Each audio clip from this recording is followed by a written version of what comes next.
friends. Welcome to another episode of Strength for Today. I'm your host here, Eric Dykstra, and I am so glad that you are with me today.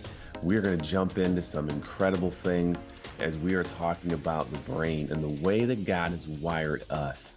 Because once we understand how God has really made us and designed us to be, it is amazing what we are capable of and what is going to come out of our lives.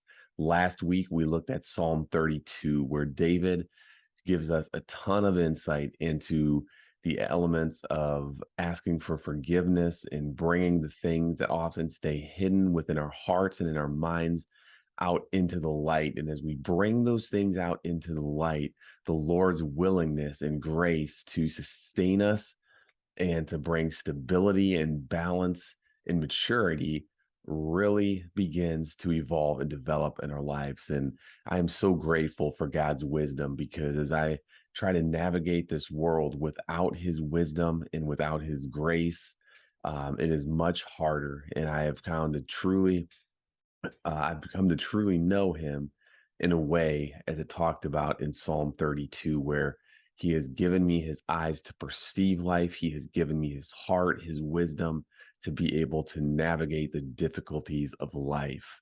And one of the questions that I asked last week was, what causes us to really change, and what brings transformation, maturity, and growth in our lives? And I think if we're honest, we would all say that change is something that can be hard to accomplish, because if you're like me, I know there have been many times in my life, and this is a current reality as well, where my heart desires the change and growth and maturity, but I find myself getting stuck in certain places or stuck in certain emotions when they come up. We've spent a lot of time this season unpacking things like emotion and how to stay relational, how much God desires to know us and to lead us. And we've talked a lot about the neuroscience. And today we're going to do that in terms of understanding our brain and the 4 levels in our right hemisphere. We're going to just simply walk through them and kind of give you an illustration from one of the books that I've referenced both in this season and the first season that we did today. So we're going to come back and we're going to start at a place in James chapter 1, because this is a verse and chapter that it has a lot of practical wisdom. And I've often heard it said too that James can kind of be looked at as the Proverbs of the New Testament, because James is very practical in how he writes. And there's just a lot of good, insightful things that we can integrate to our lives on a daily basis. And so I'm going to look at a few verses in James chapter 1, starting at verse 2. And I'm coming back to this idea of how we as human beings begin to process the trials and challenges that we face in our everyday lives. And what I'm about to read in James chapter 1 is often difficult to hear and really make sense of, because it makes us probably a little bit uncomfortable. But that's okay, because I shared last episode too, it's the difficulties and tribulations that really press us in life.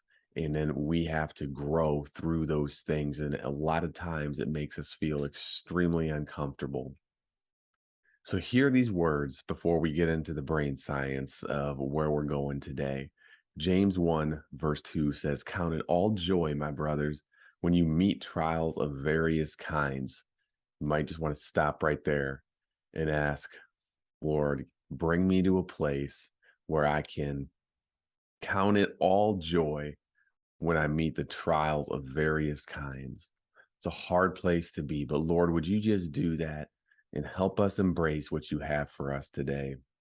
And then he says, "For you know that the testing of your faith produces steadfastness, and let steadfastness have its full effect, that you may be perfect and complete, lacking in nothing." And I love verses 3 and 4 here, where he says, "For you know that the testing of your faith produces steadfastness, and let steadfastness have its full effect." Steadfastness is an incredible word that represents what or who God is and what he is for us, is that regardless of the decisions, the choices that we've made, God is steadfast in his love and in his character towards us, just as David experienced in Psalm 32, which we went into last week, where we get new direction and a new course of life when we turn our heart and begin to trust God with our heart, with our life, with the path that he set before us, and let steadfastness have its perfect effect in making us complete, lacking in nothing. And I really believe that is God's heart and desire for us, is to be made whole, to be made complete. Paul even mentions this in Ephesians chapter 2, I believe, where he says, um, these things are given to us to make us complete in Christ, to experience the fullness of growth and maturity.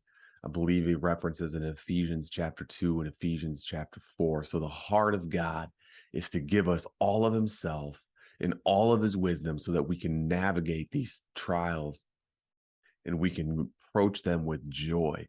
And our mindset shifts to being problem focused to being an opportunity to grow and finding creative solutions in these difficult and challenging times. Verse 5 says, "If any of you lacks wisdom, let him ask God, and who gives generously to all without reproach, and it will be given him. But let him ask in faith with no doubting. For the one who doubts is like a wave of the sea that is driven and tossed by the wind. For that person must not suppose that he will receive anything from the Lord, and he is a double minded and unstable in all of his ways." And I'm encouraged by that verse there in verse 5, where it says, if anyone lacks wisdom, let him ask, and God gives it generously without reproach. That is an encouraging passage there. It's coming boldly before God. And if you don't think you have the wisdom to navigate the trials that are ahead, he says, ask, and he will give without reproach. But notice the next verse. He says, but let him ask in faith with no doubting, for the one who doubts is like a wave in the sea that is driven and tossed from the wind. And he says that person will receive nothing and is double minded and unstable in all of his ways. And so that's where we're going to look at the brain science today of the 4 different levels in the right hemisphere of our brain and how we're wired, and how we're going to see that all these things are connected. And when we get stuck in one area of the brain, it divides our heart. We live compartmentalized lives in isolation, and we tend to withdraw. But when our brain is functioning well on all 4 of these cylinders, you're going to see that we live a life based in joy and not fear. And then I'm going to skip down a couple more verses. In James 1, verse 12, it says, "Blessed is the man who remains steadfast under trial, for when he has stood the test, he will receive the crown of life which God has promised to those who love him." And I'm encouraged, and that's my hope for you. And I believe it's God's heart and hope for you as well, that you would be blessed because you are remaining steadfast under trial. And for when you have stood the test of time, you will receive the crown of life, which God has promised for those who love him. Pray that you would just be at a place where you're growing in your love and your desire to know him. Because I've shared this episode, and also in this season and last season, is that intimacy with God is one of the most sacred spaces that we have to learn to trust and guard in our lives. And as we grow in that place of intimacy with God, we're going to see our identity begin to blossom like a flower when it gets the right environment to be able to grow, the right soil, the sunlight, the water. When all these elements are true in our lives, where we're in the Word, when we're coming before God and we're in worship together, when we're in fellowship with our brothers and sisters, there's so much inside of us that comes to life and begins to build our identity. And when we come to that place in our lives of living from our true identity, the fruit begins to come from our life. And that fruit is representative of God's character within us. And it comes out in the way that we lead our lives. And it leads to our influence and our impact in the world around us. So it all has to start with intimacy with the Father. And when we're intimate and we begin to grow in identity, we begin to walk and navigate through our lives in a much more meaningful and unique way, where we approach challenges and trials as opportunities to grow and to learn and to take risks.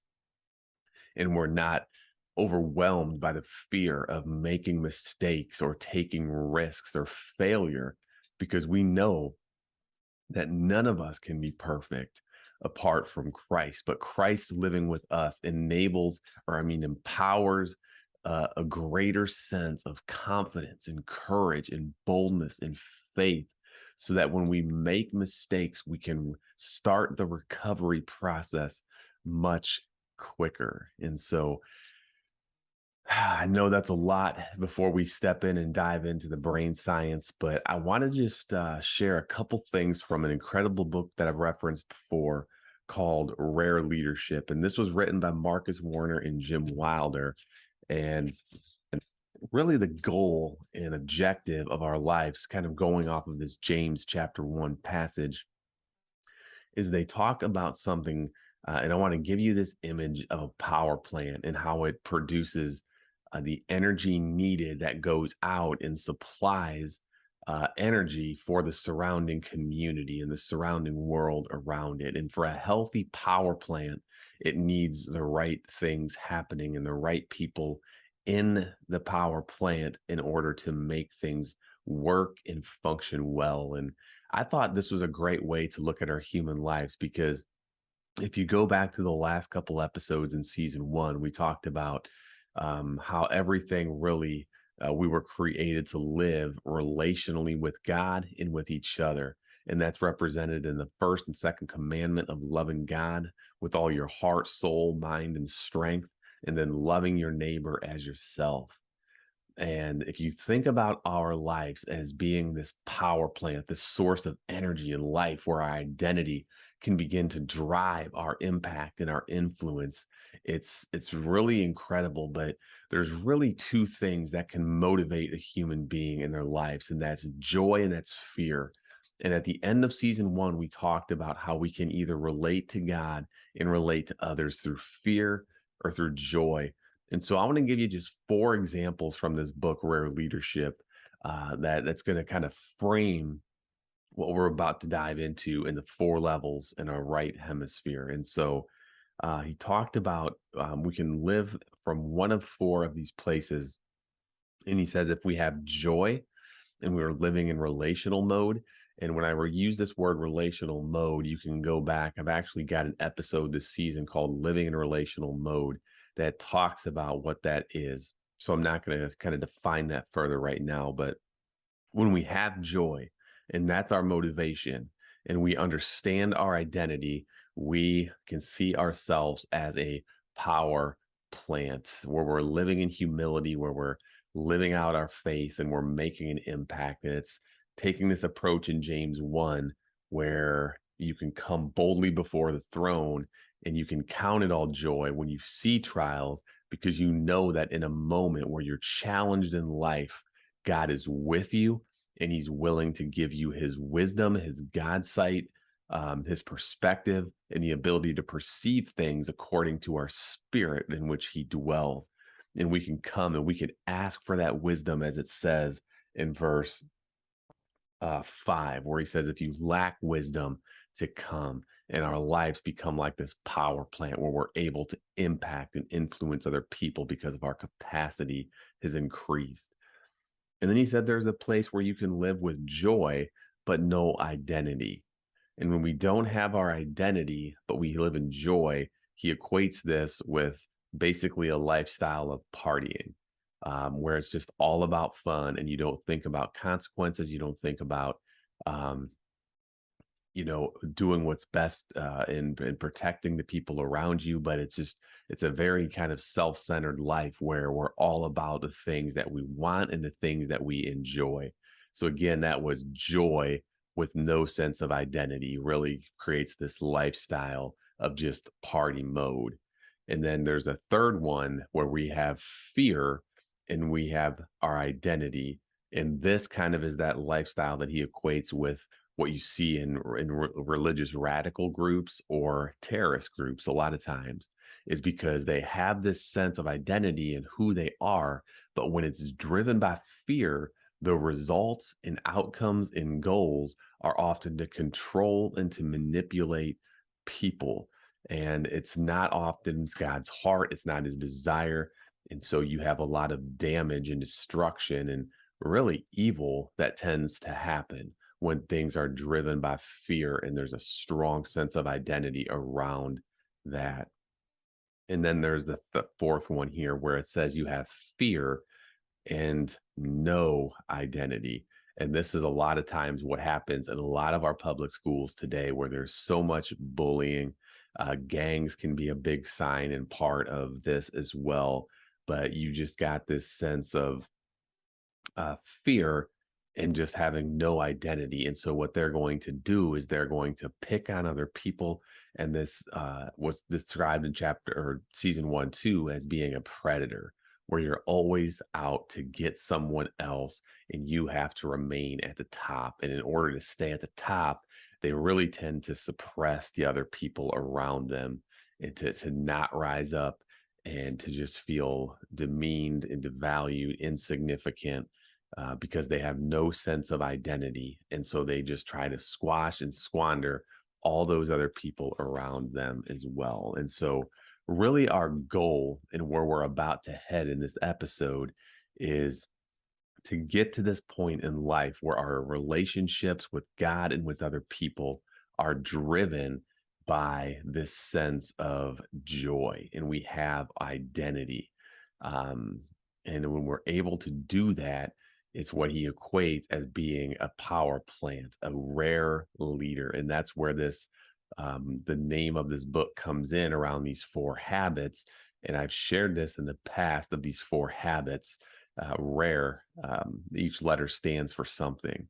And that is remaining relational, the ability to act like ourselves under stress and pressure, the ability to return to joy from negative emotions. And then, if we're able to build these 3 habits of remaining relational, acting like ourselves, and returning to joy, it equates to being able to endure hardship well. And how do we endure hardship well, as James talks about in chapter 1 here? Well, a good place to start is by understanding how God has wired our brain and how it functions, how it operates. And we're going to see that when we have dysfunction or when we have gaps in these different parts of our brain, there begins to be malfunctions or deformities that happen within our growth, our change, our ability to change and transform. But then also we stay in a very immature state of our lives when we are required to grow and to mature. And so let me just dive in. I'm just going to give you a real brief explanation of these 4 kind of parts of our brain. And in this book, Rare Leadership, he talks about it as you can think of it kind of as an elevator with 4 floors. And so we're going to start at the first floor. And this is one of the foundational pieces within our lives, the part of our brain in level 1 called the attachment center. And this is the foundation that's formed from a very early stage in life, often with the infant's mother and father, is this ability to attach and to experience joy and to experience and receive love. But I'm just going to read a few things so that I can just kind of help you understand what the attachment center is, and that this is an elevator. This is one of the most foundational pieces of who we are. And a lot of things start in this level. And level 1 is called the attachment center, which is found in the thalamus and nucleus accumbens in our brain. So if you like the technical terms, I'm going to give you those as well. But it says that this is the deepest part of the brain, and it is the most basic thing about us. The attachment center lights up when we feel like being with someone. And I can remember my children when they were young, anytime that Michelle and I would walk into a room, their faces would light up because they recognized us. And when they saw locked eyes with our eyes, we would express joy. And this brought a level of comfort, of identity, of being accepted and welcomed um, from their parents. And so this is where that part of our brain that just lights up when we're glad to be together. And then he goes on to say the attachment center is all about relationships, and it's the greatest pleasure is joyful attachment. Its greatest pain is relational loss. So, our deepest need and most desperate craving is joyful relationships. And then he talks about how people will really do some incredible things in order to just be in joyful relationships. It was really interesting to me as well, is because it says the deepest pain that a human being can feel is the loss of something in their life, or the loss of someone that they felt close to or attached with. And so you think about it at the core level of a lot of the problems and issues that we're seeing in the world. I really believe it comes down to this uh, deep part of who we are, that we need to feel connected, that we need to feel like we're in relationship, and that that person is glad to be with us. And for so many of us, especially through COVID, we began to live these lives of isolation, and we would compartmentalize all these different parts of our lives and not integrate them to be whole. And what James talked about is being double-minded and having a divided heart and becoming unstable in our lives, is because at the deepest level we don't have joyful relationships in us, and it creates this um, deformity within us where we begin to have destructive behaviors and defense mechanisms that we build to hide the pain or to try to control our world and to feel connected. And so when we're hurt or when we're wounded in this place of being attached with people, we really tend to lash out. And that goes back to those three analogies um, of not being a power plant, but like the terrorist group or the bullying part of it um, that I just mentioned a few minutes ago. And so our goal is to really understand that level one, at our core, we need to be attached with other people. And it's just a powerful thing when we're attached with other people. In level two, so you go up, once we're at level one and we feel like it's a safe place, it's like our brain goes to the next part of level two, which is the assessment center. And this is found in the amygdala part of our brain. And this is often where we're in fight or flight or freeze mode. But when the experience processing elevator reaches the second floor, the reality inside is inspected to see if this is good, bad, or scary. And it kind of refers to having a library of different experiences that we've had. And begin to assess, am I in a situation, or is this person either good, bad, or scary? Because that's the only way this part of our brain can begin to assess it. So now something has we've become aware of something that's meaningful. And so now we assess it, and it's either good, bad, or scary. And what you assess is often through what you have experienced in your life. I'm going to give you an example of this. Would be of a dog. Now think about this: when you hear the word dog, what comes to your mind? Could be many things for many of us, but some of us may have had a dog growing up and it was a pleasant experience. And so we would assess it as being good. And we're attached to dogs, and there's a loving kindness and a companionship when it comes to dogs. Now, for another person who maybe didn't grow up with dogs, maybe they've had some bad experiences and scary experiences with dogs, or maybe they were bit. And so now when you see a dog, it's not personal to you, and it's scary because of the experience that you have. And so you assess it as being scary, and you may label it as being bad. This is how it works in our life. So that's really level two. And the purpose of level two is to assess it. And once you make that assessment, the response to keep yourself safe is either I'm going to fight, I'm going to flight, which means to just get away from it and avoid it, or I'm just going to freeze and I don't know what to do.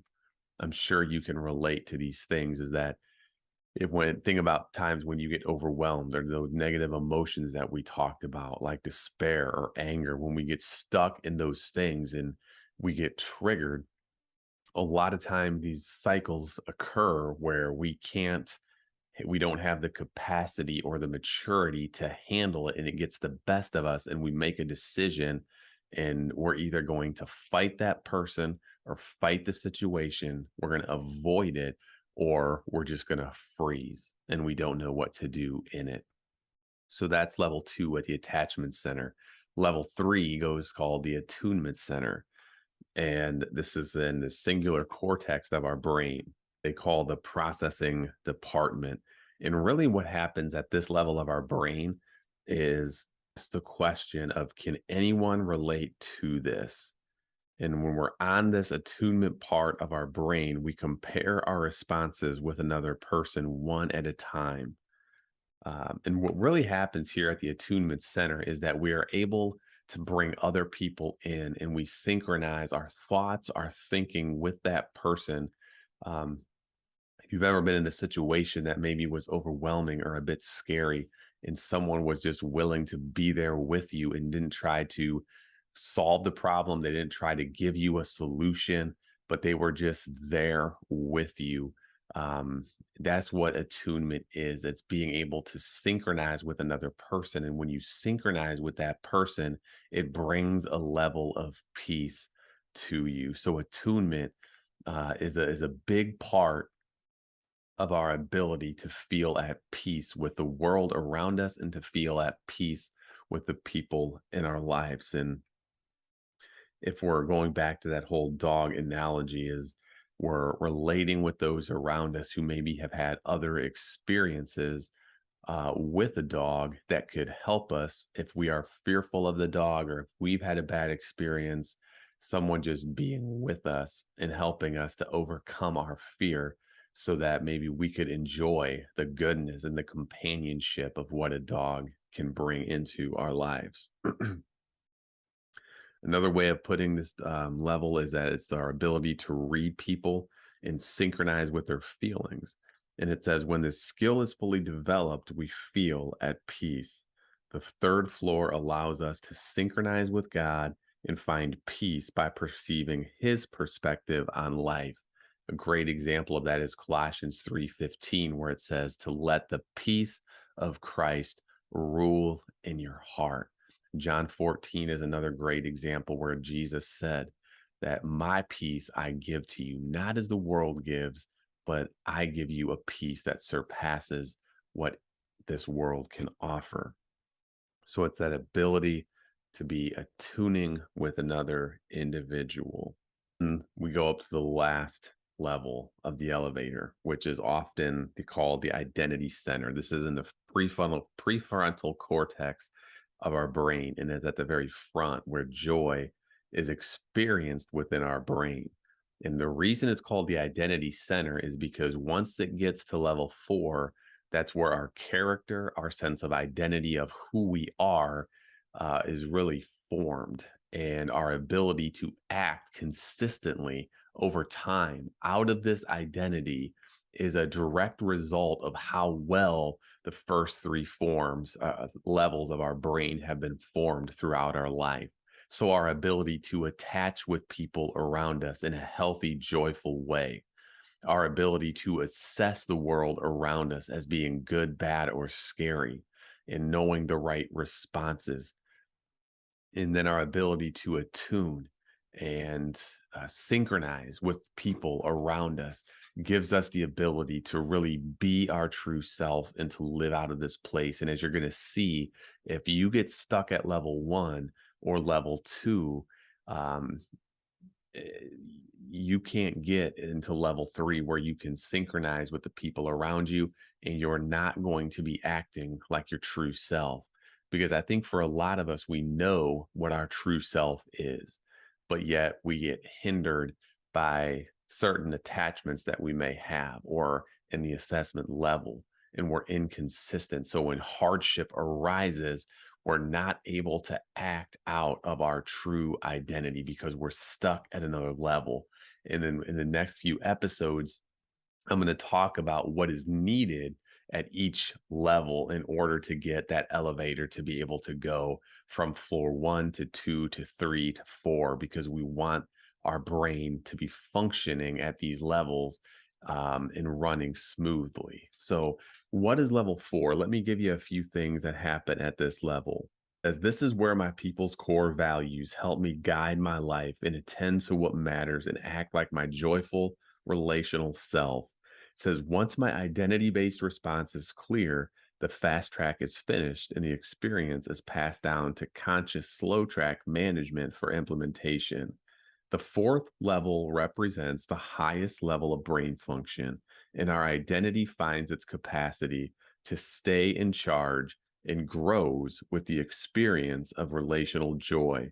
Every time that people are glad to be together and withstand adversity, their joy strength grows and their emotional capacity becomes greater. And that is such a powerful little paragraph there. When we are operating from this fourth level and everything else is kind of in tune and in sync at levels 1, level 2, and 3, then our ability to live out of this identity is crucial, and it's much more mature. It's a growth mindset.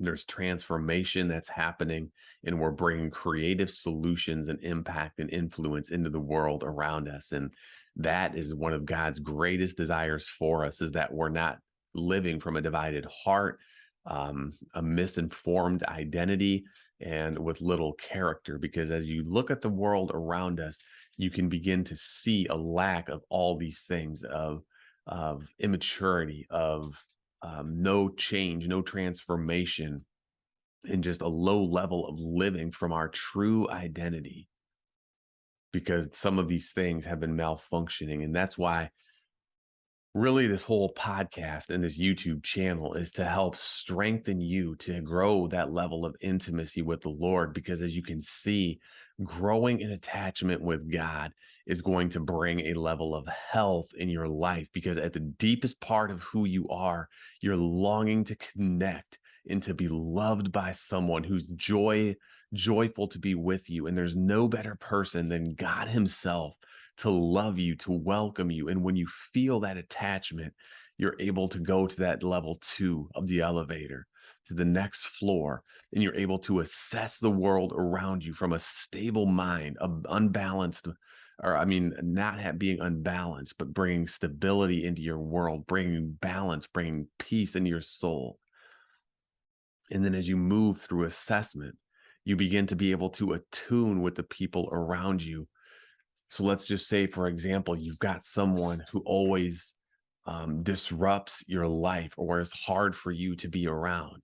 Well, if you're able to form healthy attachment and you're able to assess the situation, you're going to be able to attune with this person who maybe causes hardship or difficulty in your life as well, because there is hope. It may not be easy and it may not be pleasant, but God's going to give you the ability to attune and to sync with this person or with challenging people in our lives. And when we're able to attune, we can live from this place of identity, because so many times we try to live our lives based on changing our behaviors and through logic and reason, when God has desired our brain to operate at a much quicker rate through the right hemisphere. And you're going to see all 4 of these levels that I've just explained, through attachment, through assessment, attunement, all are relational by nature. Did you catch that? All the parts of what drive our character and our identity have to do with our ability to be in relationship with another person. And this is why it always comes back to having a healthy view of who God is, what his heart and desire is for us. is to be in relationship. It goes back from Adam being placed in the garden. God's heart, his desire was to give him Eden. He gave him a place where there could be intimacy and fellowship and trust built through relationship. And it says that God walked with him in the cool of the day. So be encouraged, friends.